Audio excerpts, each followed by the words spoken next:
लगाण वर्षा और बैतरणी नदीर बन्या चांदपाली ब्लॉकर बहु अंचल चाष गुरुतर भाव प्रभावित होइछे। विशेषकर तेंतुलीडीह पंचायत में बन्या पानी दीर्घ दिन धरी चाष जमी लहड़ी मारिबा जोगु धान समेत विभिन्न फसल नष्ट होइछे। क्षतिग्रस्त चाषी माने सरकार को तुरंत क्षयक्षतिर आकलन कर उपयुक्त क्षतिपूरण कृषि ऋण रिहाती और आवश्यक सहायता प्रदान करने को दावी करिसेंति।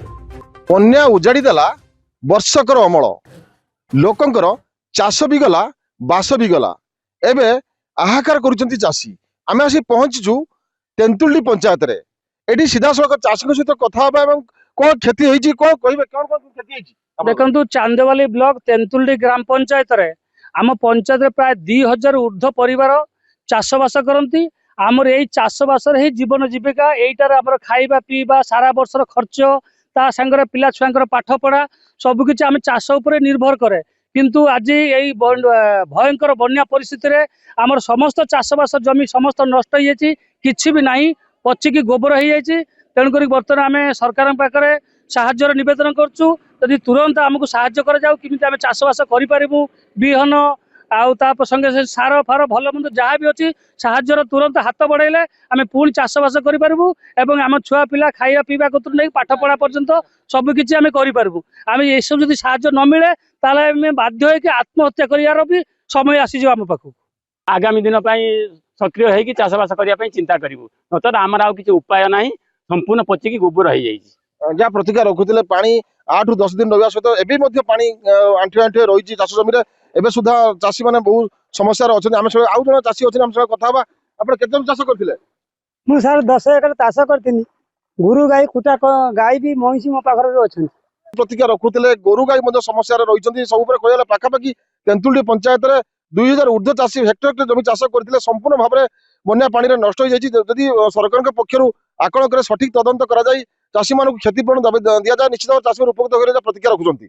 चांदबालू भागीरथ सेठी, अर्गस न्यूज। लगाण वर्षा और बैतरणी नदीर बन्या चांदपाली ब्लॉकर बहु अंचल चाष गुरुतर भाव प्रभावित होइछे। विशेषकर तेंतुलीडीह पंचायत में बन्या पानी दीर्घ दिन धरी चाष जमी लहड़ी मारिबा जोगु धान समेत विभिन्न फसल नष्ट होइछे। क्षतिग्रस्त चाषी माने सरकार को तुरंत क्षयक्षतिर आकलन कर उपयुक्त क्षतिपूरण कृषि ऋण रिहाती और आवश्यक सहायता प्रदान करने को दावी करिसेंति। बन्या उजाड़ी देला वर्षकर अमल लोकंकर चाष भी गला बास भी गला एबे आहाकार करुचंती चाषी। आमे आसी पहुंचीचु तेंतुली पंचायत रे। एडी सीधा सड़क चाषी सहित कथा कौन क्षति होइछि कौन कहबे कौन कौन क्षति होइछि। देखंतु चांदवाली ब्लॉक तेंतुली ग्राम पंचायत रे आम पंचायत रे प्राय 2000 ऊर्ध्व परिवार चाषबास करती। आमर यही चाषबास ही जीवन जीविका यहीटार आमर खाइबा पीवा सारा वर्षर खर्च ता संगे पिला छुआंकर पाठ पढ़ा सबकिछि आम चाष उपर निर्भर करे। किंतु आज यही भयंकर बन्या परिस्थिति रे आमर समस्त चाषबास जमी समस्त नष्ट हो जाइछि, किछि भी नाही, पचिकी गोबर हो जाइछि। तेणुक बर्तमान आम सरकार पाखे साहाय्यर निवेदन करछु, यदि तुरंत आमको साहाय्य कर जाऊ किमिति आम चाषबास करिपारिबु।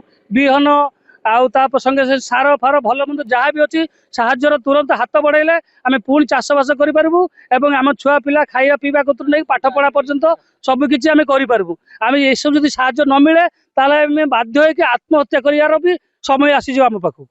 आगामी दिन सक्रिय होइकि चाषबास करिया पई चिंता करिवु, नतत आमर आउ किछि उपाय नाही, संपूर्ण पचिकी गोबर हो जाइछि। जहाँ प्रतिक्रिया रखुले पानी 8 ରୁ 10 दिन रहा सहित एवं पानी आंठे आंठे रही चाष जमी एवं सुधा चाषी मैंने बहुत समस्या अच्छा। आम आउ जन चाषी अच्छे आम कथा आप चाष करते? मु सर 10 एकर चाष करती। गुरु गाई खुटा गाई भी महिषी मो पाखर अच्छा। प्रतिक्रिया रखुले गोरु गाई समस्या रही सब कहला पाखापाखि तेंतुली पंचायत में 2000 ऊर्ध्व चाषी हेक्टर जमी चाष करते संपूर्ण भाव में बन्या पानी नष्ट हो जाइए। जदि सरकार पक्षर आकलन कर सठिक तदंत कर चाषी मान क्षतिपूरण दि जाए निश्चित भाव चाषी उपकृत हो प्रतिक्रिया रखुंट। चांदबालू भागीरथ सेठी, अर्गस न्यूज।